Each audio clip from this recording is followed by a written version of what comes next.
안녕하세요. 염치 없는 인간들에게 제대로 현실을 보여줬던 40대 여자입니다. 주변을 둘러보면 남이 애써 쌓은 공을 쉽게 가로채려고 하는 사람들이 종종 보이는데요. 그런 사람들을 보면 자신이 뭘 잘못했는지 알지 못하는 경우가 대부분이죠. 제 주변에도 딱 이런 사람들이 있었답니다. 결국엔 제가 현실을 제대로 보여줬지만요. 그 사람은 다름 아닌 제 남편이었는데요. 정말 웃기지도 않게 뻔뻔했던 제 남편의 최후를 여러분들께 한번 들려드리려고 합니다. 이 사건에서 빼놓을 수 없는 사람들이 있다면 바로 저희 친정 부모님이세요. 부모님은 결혼 후 작은 봉제 공장을 운영하셨답니다. 제가 어릴 땐 아주 조그만 공장이었고 말 그대로 미신기 몇 대만 두고 운영하던 작은 사업체였죠. 엄마 아빠는 매일같이 미신기를 돌리셨는데 그러다 보니 퇴근 후 집에 돌아오시면 온몸에 천조각이며 먼지구덩이들이 여기저기 들러붙어 있곤 했죠. 어릴 땐 부모님의 고생을 모르고서 먼지를 달고 사는 부모님을 그저 창피하곤 했어요. 제가 어릴 땐 왜 그렇게 학교에 학부모 참관 수업이나 상담이 많았는지 그때마다 전 엄마 아빠가 절대 학교에 못 오게 하곤 했습니다. 경아야, 이번 주에 선생님이 상담 한번 하자고 그러시는데 엄마 가보려고 하거든. 너 끝날 시간에 맞춰서 엄마가 기다릴까? 엄마, 설마 또 작업복 입고 학교 갈 거 아니지? 나 엄마 그러면 진짜 안 볼 거야. 그리고 상담 안 가도 돼. 왜 맨날 엄마 아빠는 학교에 그렇게 자주 가? 안 가도 된다니까. 아유, 어떻게 안 가? 경환이 학교 일인데 엄마가 깔끔하게 잘 차려입고 학교 갈 테니까 걱정하지 마. 됐어, 오지 마. 엄마 오면 나 진짜 학교에서 나가버릴 거야. 알았지? 절대 오지 마. 안 돼. 제 말 한마디가 엄마 아빠에겐 어떤 상처가 될지도 모르고 전 그렇게 막말을 퍼붓곤 했었네요. 철없던 전 그렇게 부모님에게 불효를 저질렀습니다. 그랬던 제가 정신을 차리게 된 건 바로 고등학생 때였어요. 그때 엄마에게 사고가 났었거든요.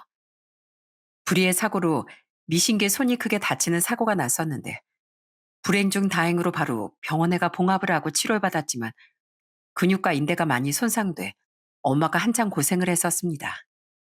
그때도 엄만 얼른 다시 일을 시작해야 한다며 매일같이 손 재활을 해본다고 집에서 손바느질을 하곤 했었어요. 그런 엄마가 얼마나 미련하게 보였는지 그 모습을 보고선 엄마에게 크게 화를 냈던 적도 있었습니다. 엄마, 제발 좀 하지 마. 손 다친 사람이 지금 뭐 하는 거야? 그깟 바느질 한다고 손이 다시 원래대로 돌아와? 그냥 좀 가만히 있어. 엄마 그러는 거 정말 지긋지긋해. 허구한 날 미싱 돌리는 것도 모자라. 이젠 손바늘까지 해보려고? 제발 좀 그만해. 경아야, 왜 그래? 엄마가 빨리 손 놔야지. 아빠 혼자 고생하는 것도 그렇고. 아, 그리고 바느질이 어때서? 이걸로 우리 경아랑 경진이 이날 이때까지 건강하게 키웠는데 엄마가 조금만 더 일하고 그만둬야지. 우리 경아랑 경진이 대학 가고 결혼할 때까진 이 엄마가 열심히 일해야지. 온갖 짜증을 다 내고 있는 저량에 아무렇지 않게 빙긋 웃으며 대답하는 엄마를 보며 전 순간 너무나 미안한 마음이 들더라고요. 젊디 젊은 20대 창창한 나이에 시집와 두 아이를 낳고 고생하면서 밤낮 없이 미신길 돌렸던 것 다 우리들 때문이었는데 전 그것도 모르고 엄마 아빠에게 그렇게 투정 부리고 밉상짓만 했으니 정말 너무 죄송하더라고요. 여러분도 아시다시피 굳어진 손을 억지로 움직이며 풀어주는 게 사실 쉬운 일은 아니지 않습니까? 엄마는 오로지 저와 남동생을 위해 그 불편한 일을 하고 계셨던 거였어요. 그날 그렇게 엄마의 마음을 듣고서 펑펑 울고 난 후론 저도 점점 정신을 차리게 되었어요. 그리고 부모님의 공장도 점점 잘 되기 시작했습니다.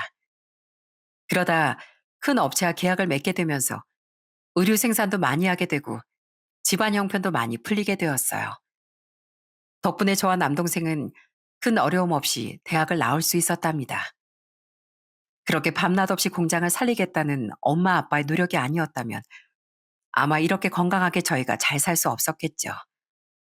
특히나 남동생은 악기를 전공하고 있어서 더 많은 지원을 받았었는데 그래서 남동생은 부모님을 더 애틋하게 생각했습니다. 그런 남동생의 마음을 삐뚤어지게 바라보는 사람이 있을 거라곤 생각지도 못했어요. 그렇게 전 대학을 졸업하고 중견기업에 입사해 직장 생활을 하게 됐습니다. 그러던 중 저보다 먼저 결혼하게 된 건 바로 제 남동생이었어요. 남동생은 30살에 결혼했는데 대학 동기로 오래 연애를 했던 올케와 7년의 연애 끝에 부부가 됐습니다. 올케는 정말 순하고 착한 사람이었어요. 앞뒤 재는 것 없이 사람 그 자체를 존중하고 사랑해주는 그런 착한 사람이었죠. 저희 부모님께도 얼마나 잘했는지 모릅니다. 주말이면 늘 아침 일찍 올케가 간식거리 싸들고서 부모님을 찾아오곤 했으니까요. 어머님, 아버님, 이것 좀 드셔보세요. 저기 저쪽에 새로 생긴 카페에서 나오는 빵인데 이게 그렇게 맛있대요. 어머님, 아버님이랑 같이 먹고 싶어서 제가 아침에 일찍 사왔어요. 어머나 세상에, 여기 한참 줄 서서 빵 사야 하는 곳 아니야? 아침 새벽부터 네가 고생했겠구나. 우리 며느리 덕분에 내가 평생 못 먹어봤을 간식들도 다 먹어보고 정말 고맙다. 저야말로 감사하죠. 어머님, 아버님이 계시니까 저도 이런 거 사 먹지. 저 혼자서는 잘 안 먹게 되잖아요. 우리 따뜻한 차에 같이 먹어요. 친정 부모님이 멀리 떨어진 지방에 계셨던 올케는 저희 부모님을 정말 친부모처럼 생각하며 그렇게 살뜰하게 챙겼습니다. 저희 남동생과 올케는 결혼해서 아이도 바로 낳았고 정말 화목하게 살아갔어요. 그 두 사람을 볼 때마다 저 역시 이렇게 행복한 결혼 생활을 하고 싶다는 생각을 했습니다. 그런 저에게 운명의 사람이 나타나게 된 건 남동생이 결혼한 지 2년이 지난 후였어요. 직장 동료의 결혼식장 뒤풀이에서 만나게 된 사람이 바로 남편이었답니다. 사실 그저 스쳐 지나갈 인연이었을 사람이었는데 남편이 먼저 적극적으로 번호 교환을 하자고 하고 이후에도 제게 호감을 먼저 표현을 했었어요. 자신감 넘치고 유쾌한 남편의 모습에 저흰 그렇게 연애를 하게 됐고 1년 3개월 만에 제 나이 35살에 결혼을 하게 됐습니다. 남편은 참 성실하고 착실한 사람이었어요. 중소기업에 다니고 있었고 자신의 일을 참 사랑하고 열정적이었죠. 시댁은 시부모님이 모두 직장 생활 하셨었는데 저희가 결혼할 때쯤 은퇴를 하셔서 뚜렷한 직업 없이 연금으로 생활을 하고 계셨죠. 그런데 연금만으론 시부모님이 생활하시기엔 조금 빠듯했습니다. 그래서 당시 저희 남편과 결혼한 신우가 매달 일정 금액 생활비 지원을 해야 한다고 했었어요.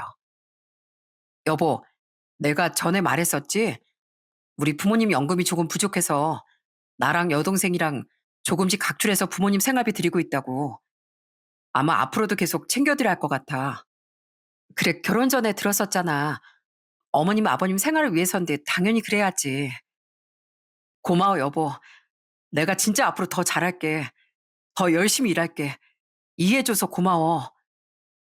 그때까지만 해도 저는 남편의 행동에 대해 이것저것 따지고 재며 생각하지 않았습니다. 시부모님도 부모님이다 생각하며 어려울 때 서로 도울 수 있다고 그렇게 이해를 했었죠. 남편 역시 저에게 이런 상황을 이해해주는 걸 고마워하고 더 잘하려고 노력을 했었고요. 사실 시댁은 넉넉지 못한 삶이다 보니 밖에서 외식하시는 것도 부담스러워하곤 했어요. 시부모님이 생신 때도 어디 괜찮은 곳이라도 가려고 하면 늘상 하는 말이 있었답니다. 예, 거기 갈 바에야 그냥 용돈을 터다오. 생일상에 집에서 대충 미역국 끓여서 먹으면 되지. 굳이 밥 먹는데 그 돈을 다 써야 되겠니? 어머님, 그래도 생신이신데 이왕이면 다 같이 모여서 맛있는 밥 한 끼 먹으면 좋잖아요. 오늘은 같이 좋은 곳에서 식사해요, 어머님. 아유, 됐다. 그런 곳에서 먹어봤자 간에 기별도 안 가고 그냥 집에서 미역국 끓여도 대충 먹자꾸나. 대신 거기 갈 돈 용돈으로 좀 두둑히다오. 좀 더 나은 대접을 해드리려고 생각해도 시부모님은 항상 돈돈거리시니 언젠가부턴 시부모님께 따로 뭔가를 해드려야겠다는 생각이 잘 들지 않았던 것 같습니다. 생일 선물 챙겨드려도 무조건 돈으로만 생각하시고 어딜 가도 돈, 저길 가도 돈 이렇게 계산을 해버리시니까 제가 잘하려고 노력해도 늘 맥이 빠지더라고요. 반면 저희 집에선 늘 가족들이 다 같이 모이면 엄마 아빠는 되도록 좋은 음식을 저희에게 먹이려고 하셨고요. 거기다 저나 남동생이 좋아하는 음식보단 올케나 저희 남편이 좋아하는 음식을 알아보고 찾아 같이 먹으러 가곤 했었어요. 남편이 해산물을 좋아하는 편이었는데 남편 생일 땐 가격대가 좀 비싼 고급 식당을 부모님께서 예약해 데리고 가시기도 했습니다. 그때 남편이 정말 좋아했었죠. 강서방, 우리가 여기저기 알아봐서 예약하긴 했는데 강서방이 좋아할지 모르겠네. 강서방, 생일 축하하네. 아버님, 감사합니다. 와, 저 이렇게 고급스럽게 음식 나오는 거 처음 와봤어요. 아버님, 어머님 덕분에 제가 이게 무슨 호강인지 모르겠네요. 호강은 무슨, 우리가 더 고맙지. 우리 딸이랑 이렇게 사이좋게 잘 지내줘서 정말 고맙네. 생일 축하하고 우리 좋은 날 좋은 음식 먹으면서 기분 좋게 보내면 그게 제일이지 않겠나. 네, 맞습니다, 아버님. 오늘이 정말 제 평생 제일 행복한 생일이 될 것 같습니다. 이렇게 특별한 날에도 시댁과는 전혀 분위기가 다르다 보니 남편이 시댁보단 제 친정에 가는 걸 더 좋아하더라고요. 초반엔 저희 집에서 남편을 많이 신경 쓰니 남편 또한 잘하려고 노력을 했었습니다.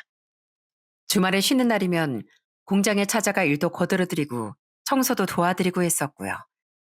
그럼 아빤 그런 사위의 고생을 누구보다 잘 알아주시곤 했습니다. 자, 우리 강서방 오늘 정말 수고 많았어. 나 앞길이 얼마 안 남아서 오늘 꽤나 바빴는데 우리 강서방 덕분에 청소도 아주 깨끗하게 잘하고 정말 고마워. 이건 우리 강서방 일당이야. 네? 아유, 아버님, 이런 거 안 챙겨주셔도 된다니까요.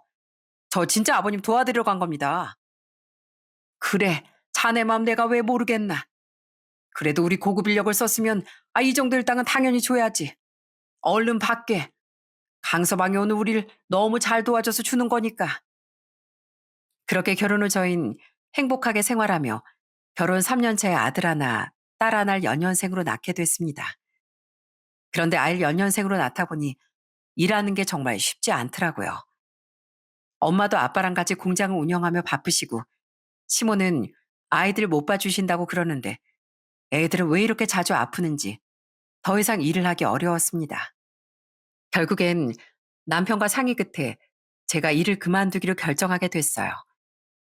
그때가 둘째가 태어난 지 돌도 되지 않은 시점이었을 겁니다. 그때쯤 남편도 탄탄한 기업으로 이직을 하게 되면서 연봉도 꽤 높아지고 일이 잘 풀리고 있었던 상황이었어요. 그래서 제가 일을 그만두는 게 나은 선택이라고 생각했죠. 그런데 그때부터 조금씩 남편이 변하기 시작했던 것 같아요. 생활비는 당시 남편 카드로 사용했었는데 어느 순간부터 하나하나 다 간섭을 하기 시작하더군요. 어느 날은 장을 보고 집으로 오는데 남편에게서 갑자기 전화가 오더라고요. 당신 신발 샀어? 아니, 신발 산지 얼마나 됐다고 또 신발을 사러 가? 무슨 소리야? 당신 며칠 전부터 편하게 신을 슬리퍼 하나 없다고 그러기에 갔던 건데 나더러 시간 될 때 사오라며. 아, 그래서 그런 거야? 아이, 난 또 당신 신발 사러 간 줄 알았지. 알았어. 본인이 생각하기에 예상되던 지출이 아니면 남편은 불이 나게 전화가 와선 따져 묻곤 했습니다. 솔직히 초반엔 남편이 이제 외벌이니 힘들어서 그런가 보다 생각이 들어 저도 엄청 아껴 쓰고 그랬었어요. 주변의 육아용품들도 죄다 나눔받아서 쓰고 먹는 것도 배달이나 외식은 완전 줄이고 몇 끼니 집밥을 해먹곤 했습니다. 그런데 그렇게 알뜰살뜰 쓰다 보면 겉으로 티가 나기 마련이잖아요. 그게 친정 부모님이 보시기에도 좀 안쓰러우셨는지 언젠가부턴 애들 용돈이라며 따로 돈을 좀 챙겨주시더라고요. 전 사실 부모님이 챙겨주는 게 당연하다고 생각하지 않았거든요. 그런데 어느 순간부터 남편이 마치 그 돈이 원래 있던 돈처럼 굴기 시작하는 거예요. 여보, 이번 달에 우리 애들 옷 좀 사야 될 것 같아. 작년에 입었던 옷이 이젠 좀 작네. 얻어서 입는 것도 이젠 한계고 외투는 새로 사자. 그래? 그럼 장모님이 주시는 돈으로 사면 되겠네. 그것도 꽤 되지 않아? 장모님한테 애들 외투도 좀 괜찮은 거 몇 벌 사달라고 해. 뭐? 아니, 그걸 왜 엄마한테 얘기를 해? 우리 애들 건데. 우리 애들이기도 하지만 장모님 장인어른 손주이기도 하잖아. 빠듯한 살림에 한 푼이라도 아껴야지. 어느 순간부터 친정 부모님의 돈을 당연시 여기는 남편을 보면서 정말 어이없고 황당하더라고요. 마치 당연하다는 듯이 말하는 남편의 말에 실망도 참 많이 했었고요. 그때쯤 시댁도 태도가 바뀌기 시작했습니다. 그래도 전엔 저에게 큰 간섭을 하진 않으셨는데 어느 날부턴 절 염치 없는 사람으로 대하시더라고요. 제가 시댁에 가면 늘상 일은 언제 다시 하냐며 절 압박하곤 했습니다. 요즘은 외벌이로 못 산다던데 다들 맞벌이 한다던데 니들은 살만한 거니? 요샌 딸이 일을 못하면 친정에서도 도와준다더라. 너희 집에선 별말은 없다니? 너 이렇게 애만 보고 있는 거 뭐라고 안 하시냐고. 어머님, 저도 일하고 싶죠. 근데 아직 저희 애들도 어리고 아니면 어머님이 좀 애들 봐주시겠어요? 어린이집 보내도 애들 아프고 그러니까 제가 일을 계속하기 어려워서요. 네 애들을? 아유, 난 못 본다. 내가 어떻게 애를 보니? 네 친정에다 봐달라고 해야지. 나 땐 애들 다 친정에서 봐줬지. 시댁에서 봐준다는 건 상상도 못했어, 얘. 저는 그런 시모의 말이 더욱 마음에 꽂혔던 것 같습니다.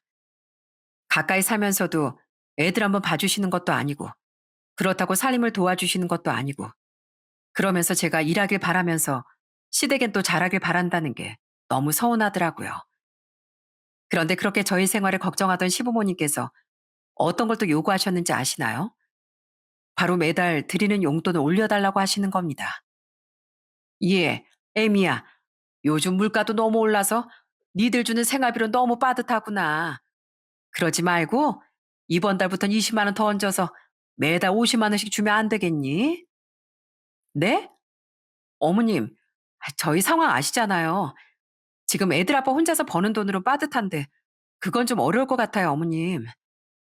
아니, 애가 큰 것도 아니고 조그만한 애 둘 키운다고 무슨 생활비가 그렇게 많이 들어. 그나마 넌 우리가 연금이라도 받아서 다행이지. 니네 집은 사업해서 연금 가입한 것도 없을 거 아니야. 그 공장 없어지면 그때부터 니네 집까지 생활비 돼야 할 텐데. 너 그땐 우리한테 무슨 말하고 생활비 주려고 그러는 거니? 그러지 말고 딱 20만 원 올려줘라. 어? 그렇게 아들 혼자 외벌이로 힘들다고 며느리 일하라며 압박하던 시부모님이 용돈을 올려달라고 했을 땐 진짜 황당하더라고요. 생각해보니 아들이 안쓰러워서가 아니라 본인 용돈을 더 받고 싶어 저에게 일을 하라고 하는 것 같았죠. 그걸 알고 나니까 진짜 마음이 차게 식었던 것 같습니다. 그런데 딱 시모가 그 말을 꺼낸 그 다음 날부터 남편이 주는 생활비도 확 줄어들기 시작했어요. 150만 원 정도 주다가 100만 원으로 한순간에 줄어드니 이게 무슨 일인가 남편에게 물어보게 되었죠. 그랬더니 남편이 하는 말이 뭔지 아시나요? 그거 엄마네한테 용돈 더 드리기로 했어. 알잖아. 여동생 사정 많이 안 좋은 거. 내가 오빠로서 그 정도는 해야지. 아무리 그래도 그런 건 나랑 상의해서 결정해야 하는 거 아니야? 아무런 말도 없다가 갑자기 이러면 어떡해. 무슨 상의를 해. 돈도 나 혼자만 버는데 그걸 왜 당신이랑 상의하는데? 그리고 당신이 아껴 쓰면 다 살 수 있어. 뭘 그런 거 가지고 불평불만이야. 어떻게 사람이 이렇게 계산적일 수가 있는지 제가 알던 남편은 어디 가고 시댁 식구들과 마찬가지로 아주 돈돈거리는 사람만 남아있더라고요. 그러던 중 저희 집에 불행한 일이 터지고 말았습니다. 바로 아빠가 운전을 하시다 교통사고를 당하셨는데 다리랑 팔 한쪽이 많이 다치고 만 거였어요. 철심을 박아야 할 정도로 심하게 사고가 나서 더 이상 일하시기도 어려워지게 된 거였죠. 병문안을 갔을 때 엄만 갑작스런 상황에 너무 슬퍼하며 걱정을 하시더라고요. 아휴, 이제 이걸 어쩌면 좋니? 공장도 더 이상 운영도 못할 것 같고 앞으로 재활도 꽤나 오래 받아야 할 것 같은데 어쩌면 좋니 정말. 엄마, 너무 걱정하지 마. 그래도 수술 잘 끝났고 앞으로 회복만 잘하면 된다잖아. 괜찮을 거야, 엄마. 그렇게 한참 동안 엄마를 위로해드리고 아빠 안부를 살피고서 병원을 나서는데 남편이 갑자기 뭔가 화난 표정으로 아무 말도 안 하는 게 아니겠습니까? 처음엔 뭐 기분 나쁜 일이 있나 싶어 가만히 있다 집에 가는 내내 뚱한 표정으로 앉아있길래 왜 그러냐고 물어봤었죠. 그런데 남편 하는 말이 진짜 기가 차더라고요. 아니, 장모님은 우리 들으라고 일부러 하는 소리 아니야? 병원비면 재활비면 부담되니까 자식들은 그 부담 덜어달라고 하는 말 아니냐고. 뭐? 엄마가 무슨 그런 식으로 말을 해. 그런 뜻으로 한 말 아니고 그냥 걱정돼서 한 소린데 어떻게 당신은 그렇게 받아들여? 그거야 당신은 자식이니까 그런 거지. 내가 보기엔 딱 봐도 병원비 대라 그런 말이더만. 당신 설마 장녀라서 그거 다 책임져야 되겠다 생각하는 거 아니지? 자식은 다 똑같은 자식이잖아. 우리만 부담하는 거 나 진짜 싫어하는 거 알지? 이렇게 얘기하는데 진짜 어처구니가 없어 말문이 막히더라고요. 아니 여러분 너무 웃기지 않나요? 자기 여동생 힘드니 시부모님 용돈은 오빠로서 자기가 더 부담할 수 있는 거고 우리 집엔 자식은 똑같은 자식이라고 말한다는 게 진짜 말이 안 맞는 거 아닌가요? 그렇게 어이없는 논리를 펼쳐대는 남편과 그냥 말도 섞고 싶지 않았습니다. 더 말해봤자 이 사람은 본인 고집대로만 생각하고 얘기할 것 같았거든요. 솔직히 그때쯤 남편이 하는 행동도 참 마음에 들지 않았습니다. 매일같이 핸드폰만 들여다보고 애들이 놀아달라 달라붙어도 저리 가라고 짜증내기 일쑤였거든요. 핸드폰만 만지려고 하면 엄청 예민해지고 화장실에 한번 들어가면 30분 넘도록 나올 생각도 안 하고 심지어 밖에 겨우 외출하면 그때도 아주 핸드폰 들여다보느라 애들은 그냥 방치하곤 했었으니까요. 그것 때문에 밖에서 남편이랑 대판 싸운 적도 있었네요. 그런데 그런 와중에 저런 소리까지 해대니 남편한테 정도 계속 떨어지고 있었습니다. 나중에 보니까 남동생이 또 아빠 병원비며 또 재활을 다닐 때도 왔다 갔다 같이 다니고 옳게도 엄말 무척이나 신경 썼더라고요. 그걸 남편한테 얘기하니 남편은 또 남동생이 바라는 게 있어 그렇다며 안 입고 했습니다. 속이 어쩜 이렇게 꼬였는지 남편 말을 들을 때면 아주 열불이 터지곤 했어요. 그러던 중 신우의 남편이 직장에서 해고가 된 모양이었어요. 신우인 전업주부였는데 신우 남편마저 일을 못하게 되니 생계가 막막할 상황이 되었죠. 그런데 갑자기 그때부터 남편이 아빠의 공장을 신우이한테 맡겨보는 게 어떻겠냐고 얘기를 꺼내는 거였습니다. 저번에 보니까 장인어른 공장 더 이상 운영하기 어려울 것 같다고 하시던데 그러지 말고 매제랑 동생한테 맡겨보는 건 어때? 뭐? 아가씨한테? 아가씨 아직 미신기 한번 만져본 적도 없잖아. 어떻게 맡겨? 그리고 거긴 아빠가 알아서 하실 거야. 아니, 왜 못해? 장인어른도 하는데 우리 동생이랑 매제가 못할 게 뭐가 있냐고. 그냥 좀 배우면 되는 거지. 공장 그렇게 가만히 둘 바에 누구라도 하는 게 낫지 않겠냐 이 말이지. 아유, 됐어. 아빠가 차근차근 정리하실 거니까 그런 소리 하지 마. 그때 전 남편에게 딱 잘라 거절했습니다. 그건 말도 안 되는 제안이라고 생각했어요. 아무리 직원들이 있다곤 하지만 한 번도 그쪽 분야로 일도 해본 적 없는 사람들에게 어떻게 맡기겠습니까? 그런데 남편만 이러는 게 아니었더라고요. 이미 남편이 시댁 식구들에게 친정아빠가 다쳐서 공장을 접을 것 같다고 얘기를 했는지 시모까지 전화가 와선 아주 절 들들 볶기 시작하더라고요. 예, 들었다. 네 친정아버지 다치셨다며? 그래서 앞으로 공장하는 거 힘들다던데 그거 그냥 놀게 두는 것보다 네 신우랑 심해부한테 맡기는 건 어떠니? 걔들이 옷에도 관심이 많고 그래도 일도 잘할 거다. 아, 그건 제가 결정한 일이 아니라서요, 어머님. 저희 아빠가 결정하실 사항이라서요. 아유, 그거야 네가 전화해서 말하면 되는 거고. 뭐 네가 말하면 들어주지 않으시겠니? 가족 좋다는 게 뭐니? 이럴 때 돕고 살아야지. 그럼 어머님, 거기 인수금은 생각해 보신 거예요? 그래도 공장 규모가 꽤 커서 인수금도 필요한데요. 뭐, 인수금? 아니, 뭐 그런 게 필요하냐? 나중에 다 잘 되면 좀 나눠주면 될걸? 어차피 너희 엄마 아빠도 소득이 있어 살 거 아니냐. 뭐 우리처럼 직장을 다녀서 연금을 들어놨던 것도 아닐 테고 그 공장 못 돌리면 돈 들어올 곳이라도 있는 거니? 어떻게든 공장을 굴려야 너희 부모님한테도 좋을 거 아니야.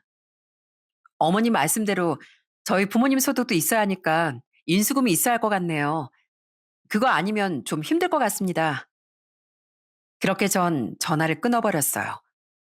나중에 이 소식을 알고서 남편은 아주 그냥 노발대발 난리가 났더라고요. 가족으로서 그 정도도 못 해주냐며 어찌나 화를 내는지 정말 기가 막힐 따름이었답니다. 그러더니 어느 날은 갑자기 그 공장을 남동생에게 주는 건 아니냐며 남편이 저에게 따져 묻기도 하더라고요. 당신 설마 그 아버님 공장 처남한테 준다고 하는 거 아니지? 당신 그렇게 하면 절대 안 된다고 반대해야 돼. 알어? 아니, 왜 내가 반대를 해야 되는데? 아빠가 결정하신 걸 내가 왜 싫다고 해야 되냐고. 아니, 그렇잖아. 당신도 자식인데 재산을 그렇게 함부로 한쪽으로 몰아준 게 어딨어. 나 그러면 천안 가만 안 둬? 솔직히 천안 그런 거 노리고 막 처가되게 잘하는 거 아니야? 뭐? 자식이 부모한테 잘하는 걸 뭘 그렇게 생각해? 당신은 뭐 바라고서 부모님한테 용돈 드리는 거야? 아니, 여기서 그 얘기가 왜 나와? 나랑 처남이랑 같아? 아니, 그거랑 다르지. 도대체 뭐가 그렇게 다르다고 하는 건지 도통 이해를 할 수가 없더라고요. 남편은 마치 저희 부모님의 재산을 원래부터 자기 거냐는 생각을 하는지 자꾸만 재산을 남동생에게 주는 거 아니냐고 의심을 하곤 했어요. 여러분, 진짜 기가 막히지 않나요? 어느 순간부터 무슨 돈에 귀신이라도 들린 것 마냥 군다는 게 너무 짜증이 났습니다. 사이 좋았던 가족들과도 이러다 남편이 다 망가뜨려 버릴 것 같다는 생각이 들더라고요. 하다못해 남편이 저희 집에 자락이라도 하면 제가 말도 안 합니다. 주는 건 주는 대로 족족 받으면서 본인이 하는 건 아무것도 없는데 왜 이렇게 바라기만 하는 건지 영문을 알 수 없었죠.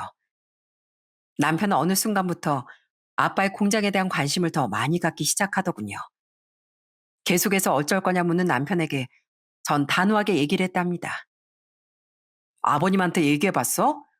공장 어쩔 건지 얘기해 봤냐고. 어? 뭘 얘기해 봐. 솔직히 말해서 그 공장이 우리 거야? 우리 것도 아닌데 왜 자꾸 당신이 사사건건 간섭하는지 난 도통 이해가 안 되네. 아니 뭐 우리가 남이야? 가족이잖아 가족. 가족 좋다는 게 뭐야. 힘들 때 서로 나누고 베풀고 그러면 좋잖아. 나누고 베푸는 게 한쪽만 그러면 안 되지. 다신 공장 얘기하지 마. 난 더 할 말 없으니까. 그렇게 전 남편에게 냉정히 딱 잘라 얘기를 했습니다.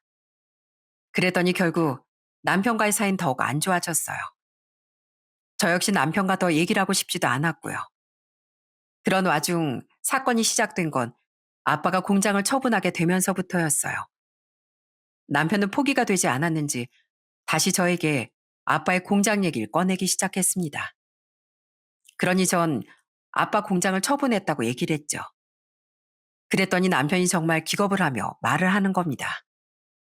아니, 그걸 왜 그냥 팔아? 아무런 말도 안 하고 그걸 파셨다고? 아빠 공장을 파는데 뭘 누구한테 얘기를 해서 팔아? 당신도 알잖아. 엄마랑 아빠 두 분 다 몸도 안 좋으신 거. 이제 그만할 때도 됐지 뭐. 아무리 그래도 그렇지. 자식 있는데 마음대로 그걸 다 팔아버리면 어떡해. 그게 유일하게 남은 재산 아니야? 뭐? 재산이 그게 유일하든 아니든 그게 당신하고 무슨 상관인데? 당연히 상관 있지. 솔직히 장모님 장인어른 갖고 있는 거 고작 그 공장 하나였을 텐데 그거면 그거 없어지면 노후도 끝장난 거 아니냐고. 아, 근데 그걸 팔면서 나한테 한마디 말도 없었다고? 와, 진짜 실망이다. 전 남편이 하는 말이 대체 무슨 말인지 이해가 되지 않았어요.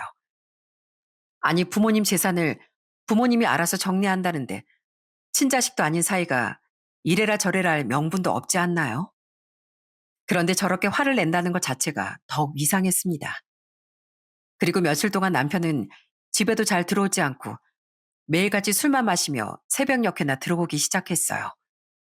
안 그래도 그동안 남편의 태도 때문에 저 역시 지쳐 있었는데 그날은 애들도 몸이 좋지 않아 하루 종일 애들 돌보느라 시달렸던 날이었거든요. 그날 역시 남편은 새벽이 되어서야 우당탕 소리를 내며 집에 들어왔더군요. 전 도저히 참을 수가 없어 술에 취해 비틀대는 남편에게 얘기를 했습니다. 당신 지금 뭐 하는 거야? 애들 다 자고 있는데 지금 뭐 하냐고. 술 마실 거면 조용히 해서 집에 들어오던지. 왜 매번 이렇게 난리 피우면서 들어오는데. 조용히 하고 잠이나 자. 진짜. 지금 누구한테 뭐라 그래? 야, 너 뭐라도 되냐? 너 뭐라도 되냐고. 뭐? 당신 미쳤어? 지금 이게 무슨 추태야? 그런데 그때 남편이 절 향해 손가락질을 하더니 막 비웃으며 말하기 시작하더라고요. 그제서야 본인의 본색을 드러냈습니다. 야, 너 뭐 그렇게 잘났다고 나한테 큰 소리야? 나 혼자 돈 벌어오면 바짝 엎드려 지낼 것이지. 뭐가 그렇게 잘났다고 큰 소리냐고. 너네 집 공장 하나 있다고 유세 떨더니만 결국엔 이제 공장도 없네. 근데 뭐가 잘났다고 나한테 큰 소리야? 조용히 좀 해. 지금 애들 자니까 좀 조용히 하라고.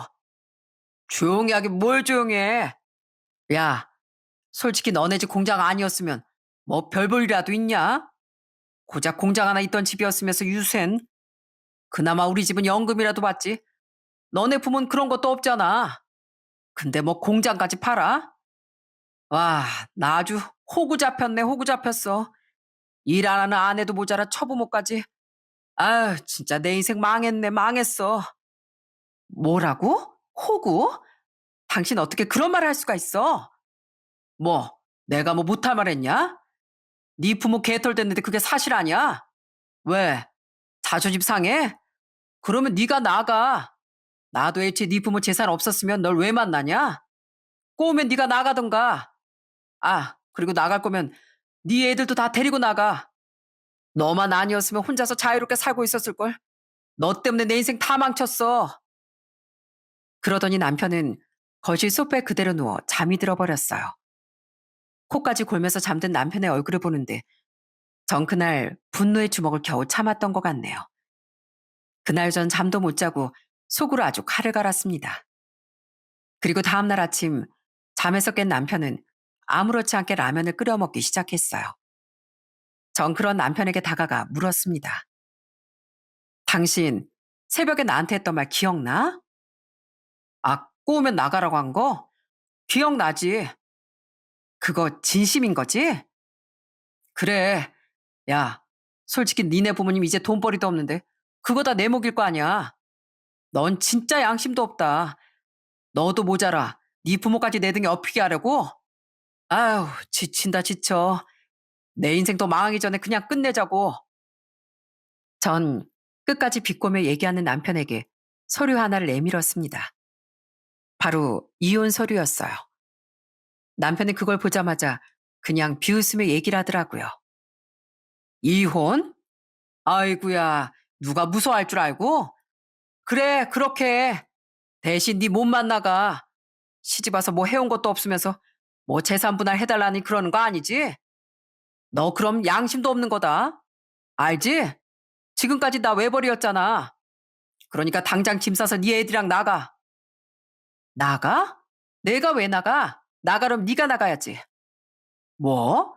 내가 왜 나가? 여기 내 집인데. 그래. 너랑 나랑 둘이서 돈 모아서 마련한 우리지. 근데 너 뒤에서 참 재밌는 일 벌였더라. 그동안 모아둔 돈 나한테 한마디 말도 없이 코인에다 투자했더라. 거기다 빚까지 지고 말이야. 말도 없이 다 날리고선 지금 누구한테 큰 소리 쳐? 근데 그거 알지? 부부 사이에 동의 없이 그렇게 재산을 탕진하면 이혼 사유에 해당하는 거. 개털된 건 내가 아니라 너야. 정말 충격적이게도 남편은 그동안 자기 월급도 모자라 아주 대출까지 받아 투자를 하고 있었던 거였어요. 한두 번도 아니고 여러 번 계속해서 사행성 투자를 하고 있었더라고요. 이걸 제가 어떻게 알았는지 아시나요? 이걸 알게 된 계기도 정말 웃깁니다. 남편과 냉전을 겪던 와중 시모에게서 전화가 한 번 온 적이 있었어요. 전 또 신우에게 아빠 공장을 넘겨달라고 하는 줄 알았습니다. 그런데 시모가 하는 소리가 좀 이상하더라고요. 이에 너희 아빠 공장도 팔고 그러면 네 몫을 좀 챙겨줄 거 아니니. 어차피 앞으로 니네 집이랑 우리 집 같이 챙겨 할 텐데 이젠 용돈도 좀 올려라. 네 신우도 이제 생활도 어렵다고 하잖아. 네? 용돈이요? 뭘 얼마나 더 올리라고요? 뭘 얼마나 올려? 30만 원에서 50만 원 올리라는 거지. 저번에 그렇게 안 된다고 딱 잘라 거절해서 내가 더 이상 말은 안 했다만 이젠 좀 올려야 되겠다. 넌 왜 그렇게 생활비 많이 써? 아주 우리 재욱이가 등골 빠진 된다. 목돈 있냐고까지 하던데 너 그러는 거 아니야. 네 남편이 밖에서 얼마나 고생하는 줄 알아? 하여간 다음 달부터 용돈 올리는 걸로 재욱이랑 얘기해봐. 그 전날 끊고서 정말 이상하다는 생각이 들었어요. 분명 남편 말론 시댁 용돈 올렸다고 했는데 왜 시몬은 이런 소리를 하는 걸까 싶었거든요. 그래서 제가 조사를 해봤더니 기가 막힌 사실이 밝혀지게 됐습니다. 그동안 사실 집 컴퓨터에 공인 인증서가 있어도 굳이 확인할 생각은 안 했었거든요. 그저 믿고 살았었는데 뒤로 아주 대단하게 뒤통수를 치고 있었던 거였습니다. 그동안 남편은 월급도 꽤나 올랐는데 저한테 딱 100만 원만 생활비로 주고선 나머지 돈은 자기 멋대로 다 쓰고 다녔더군요. 그것도 모자라 집 담보 대출까지 받았다는 사실을 알게 되었죠. 결혼할 때 남편 명의로 집을 마련했는데 그게 화근이었던 겁니다. 그 기가 막힌 사실을 알고서 어떻게 남편과 얘기를 해야 할까 생각하고 있는데 그때 마침 남편이 술에 취해 저에게 막말을 내뱉은 거였죠. 그 말을 듣고서 전 정신이 번뜩 들었습니다. 이런 관계는 더 이상 이어나갈 필요가 없다는 생각이 들었어요. 역시나 남편은 끝까지 뻔뻔하더군요. 처음엔 당황스러워하더니 이내 자기가 뭘 잘못했냐며 얘기를 하는 거 있죠. 야, 솔직히 내 벌이로 처자식 먹여 살리는 거 쉽지 않거든? 요즘 투자 안 한 사람이 어디 있어. 내가 이렇게 하니까 우리가 이 정도 살 수 있었던 거라고. 너 한번 이혼해서 밖에 나가봐. 얼마나 잘 사나. 이혼하자고 해도 발목 잡고 붙잡아야 할 입장에서 지금 누구한테 큰 소리야? 아, 그래? 난 당신 발목 잡고 싶은 생각 전혀 없거든.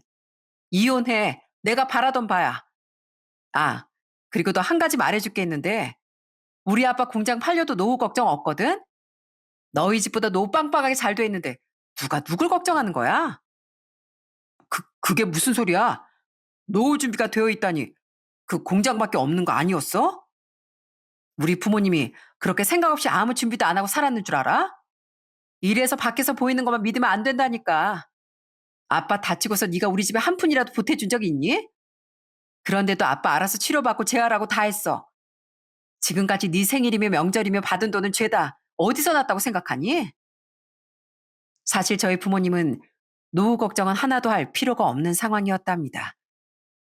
평생 공장을 운영하면서 아빠랑 엄만 연금처럼 노후에 쓸 자금도 다 마련해두고 건물까지 있으셨거든요. 그걸 굳이 남편에게 일일이 얘기할 필요도 없고 부모님도 여기저기 얘기를 하는 편이 아니었기 때문에 그저 몰랐던 거였죠. 공장 같은 경우도 부모님이 이젠 연세가 있으시니 더 이상 운영을 안 하시려고 하다가 오랫동안 거래하던 거래처가 있어 거기만 잘 마무리하고 정리를 하려고 했었던 상황이었고요.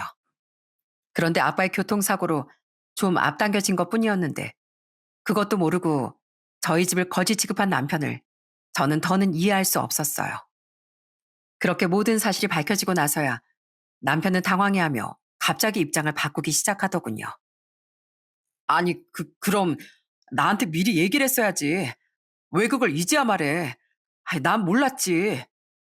왜? 이젠 돈 좀 있다고 하니까 마음이 달라지니? 공장 하나 없어져도 개털 취급하던 사람 어디 갔어? 됐고, 네 속내 이제 다 알게 됐으니까 진짜 그만하자. 왜? 공장 없으면 날 만날 이유가 없었다며. 이제 공장도 없는데 우리 각자 갈 길 가자고. 아니, 여보, 갑자기 이러면 어떡해? 어? 내가 많이 취해서 한 말인데 갑자기 이러면 어떻게 하자는 거야? 취해서 한 말이라고? 내가 아까도 확인했잖아. 그 말 진심이냐고.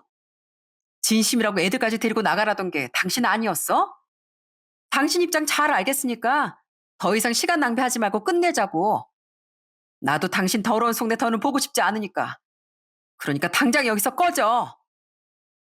그렇게 전 남편을 집 밖으로 내쫓아 버렸습니다.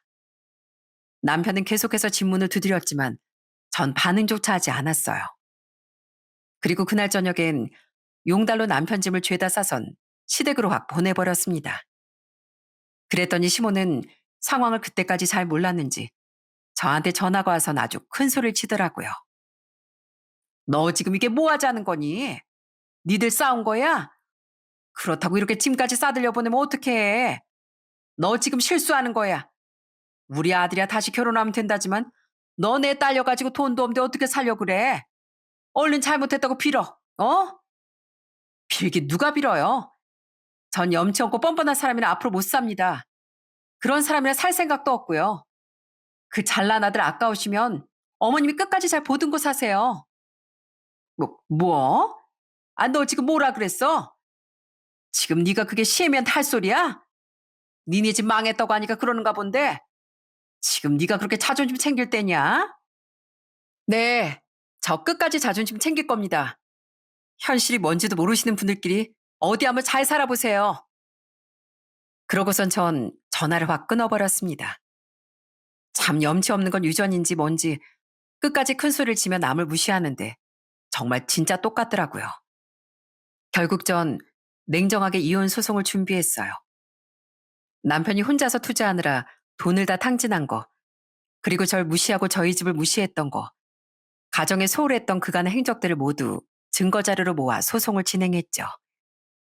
남편은 역시나 끝까지 이혼을 반대하더군요. 본인의 오해였고 잘못했다며 뒤늦게 사과를 했지만 이미 저희 사이는 멀어진 후였습니다. 이혼 소송을 한다는 소식이 들리면서 모든 사실을 알게 됐는지 시모가 전화 와선 미안하다며 사과까지 하더라고요. 그런데도 끝까지 자기 아들 편만 드는 거 있죠? 에미야, 들었다. 에이비랑 이혼하겠다고 했다며? 아, 애들도 아직 어린데 사람이 살다 보면 실수도 할 수 있는 거고 부부가 살다 보면 싸울 수도 있는 거 아니겠니? 애들이 어려서 네가 육아하느라 예민해서 그런 거다. 그러니 한 번만 더 생각 좀 해다오. 애들이 나중에 부모가 이혼했다고 하면 얼마나 손가락질 받고 그러겠어.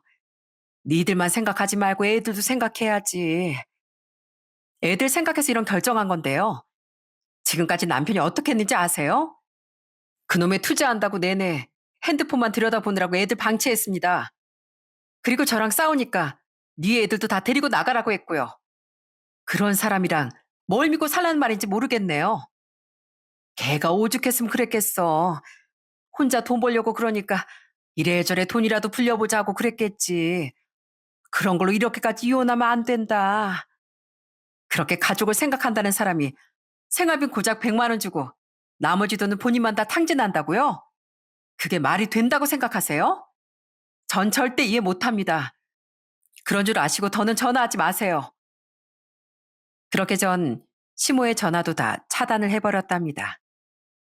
결국 저흰 이혼이 결정되었어요. 남편이 단독으로 빚을 진 금액에 대해선 남편 몫으로 남겨지게 되었고요. 애들 양육비도 남편 수익에 따라 결정이 될 수 있었어요. 그리고 이혼 후 남편의 상황이 얼마나 웃겼는지 모릅니다. 애들한테 그렇게 소홀히 하던 남편을 아이들이 어떻게 따르겠습니까? 아직 10살도 채 되지 않은 그 어린아이들은 아빠를 볼 때마다 엄청 대면대면하고 불편해한답니다. 그동안 애들도 잘 안 돌보고 이기적으로 군 대가겠죠. 요즘은 애들한테 어떻게든 잘 보이려고 애쓰는데 아마 한동안 더 애를 써야 하지 않을까 생각이 듭니다. 시댁은 어떻게 됐냐고요? 전 남편은 빚까지 감당하고 양육비도 줘야 하니 더 이상 전 시댁의 생활비를 부담할 수 없게 됐습니다. 거기다 신혼에도 사정이 좋지 않으니 전 시부모는 자식들한테도 손을 벌릴 수 없게 되었어요. 그래서 요즘은 소일거리로 청소도 하고 경비도 서고 식당 설거지도 하며 그렇게 어렵게 생활비를 벌고 있답니다. 그렇게 저희 부모님을 무시했었는데 자신들이 한 말에 벌을 받게 되었네요. 이렇게 되어서야 전 남편은 저에게 진심으로 사과를 했습니다. 그동안 저희 집 그리고 제가 한 일이 이제야 보이나 보더라고요. 얼마 전에 한숨을 쉬며 저에게 전화가 온 적도 있었어요. 여보, 나 요즘 진짜 벌 받나 봐. 당신이랑 장인 장모님이 날 그렇게 챙겼었는데 얼마 전에 내 생일 때 가족들 아무도 축하한다고 연락도 안 온 거 있지? 내 생일날 항상 장인어른이랑 장모님 날 챙겨주셨잖아. 그것도 모르고 내가 지금 벌 받나 봐. 당신한테 제일 미안해. 이제 후회하면 어떻게 하겠어? 이미 지나간 일 어쩔 수 없는 거고 당신하고 나랑 이미 끝난 사이야. 그래도 다른 거 몰라도 애들 아빠 자리 남아있으니까 그거라도 제발 제대로 해. 이제 후회하는 전 남편의 말을 들었을 땐 그래도 그동안 묵은 채증이 좀 내려가는 것 같더군요. 그땐 왜 그렇게 사람을 무시하고 그랬는지 모르겠습니다. 전 집을 다 정리하고 따로 애들과 살 집을 마련해 나와 살고 있어요. 애들도 어느새 커서 이젠 저도 직장에 취직해서 열심히 일을 하고 있답니다. 그리고 부모님께선 오랫동안 바라시던 귀농을 하시게 되었어요. 큰 규모는 아니지만 작은 농장을 운영하고 계시답니다. 가끔씩 저희 애들이랑 같이 가면 애들이 얼마나 좋아하는지 모릅니다. 부모님께선 제가 이혼한다고 했을 때 사실 좀 속상해 하시기도 했지만 지금은 누구보다 절 많이 응원해 주십니다. 친정에 갈 때마다 남동생과 올케와도 자주 만나는데 여전히 저흰 화목하게 잘 지내고 있어요. 며칠 전엔 친정 앞마당에서 고구마를 구워 먹기도 했습니다. 올케, 난 이렇게 고구마 마당에서 구워 먹는 건 처음 해봐. 엄마 아빠 귀농하니까 이런 것도 다 해보고 너무 신난다. 진짜요? 어떻게 조카들보다 형님이 제일 신나신 것 같네요. 저 애들 구워 먹으라고 마시멜로도 사왔는데 형님 우리 같이 구워 먹어요. 우와, 역시 우리 올케 최고야. 그러게 저희는 서로를 생각하고 배려하며 행복하게 잘 지내고 있어요. 전 오히려 이번 기회에 제 인생을 다시 한번 생각해 보게 됐답니다. 주변에 보면 흔히 겉으로 보여지는 것만 믿는 사람들이 진짜 많더라고요. 그런데 은근 잘 사는 사람들은 그 티를 내지 않는다는 게 맞는 것 같습니다. 저희 부모님도 평생을 사치 한번 안 부리고 사셨거든요. 그러다 보니 부모님 주변에서도 이렇게 넉넉하고 여유롭게 살 거라고 생각하는 분들이 많이 없었어요. 아마 전 남편과 전 시댁도 그래서 저희 집을 무시했었겠죠. 그런데 겉으로 보이는 게 전부가 아니라는 걸 많은 분들이 아셨으면 좋겠습니다. 겉모습만 보고 남을 차별하고 무시하는 것도 해서는 안 되는 것 같고요. 이 이야기를 여러분들께 들려드리고 싶어 이렇게 사연을 써보게 됐습니다. 전 앞으로 더 건강하게 제 아이들과 그리고 친정 식구들과 행복하게 잘 살아보려고요. 지금까지 긴 이야기 들어주셔서 정말 감사합니다. 모두들 건강하시고 행복하세요.